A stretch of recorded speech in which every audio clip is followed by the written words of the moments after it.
location ಲೇಲಾಜಿ ಪರವಡೆ ಅಣ್ಣ ಹೇಳಣ್ಣ ಎಲ್ಲಣ್ಣ ಹಾಂ ಹೌದಾ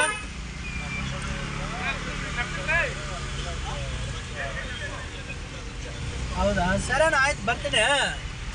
1400 ರೂಪಾಯಿ ಹೇಳಿದ್ದೀನಿ ಅವ್ರಿಗೆ ಅಷ್ಟೇ ಕೊಡ್ಬೇಕಣ್ಣ 1400 ಇಲ್ಲ ಇಲ್ಲ ಇಲ್ಲ 1000 ರೂಪಾಯಿಗೆ ಆಗಲ್ಲ ಅಣ್ಣ ಅಣ್ಣ ಅಷ್ಟೇ ಅಣ್ಣ ನಾವು ಬೇರೆ ಗಾಡಿ ಅವರೆಲ್ಲ 1800 1600 ಕೇಳ್ತಾರೆ ನಾನೇ ಕಮ್ಮಿ ಕೇಳೋದು ಎಲ್ಲರಿಗಿಂತ ನೋಡಿ ನಿಮಗೂ ಗೊತ್ತಾಗುತ್ತೆ ಹಾಂ ಸರಿ ಅಣ್ಣ ಆಯಿತು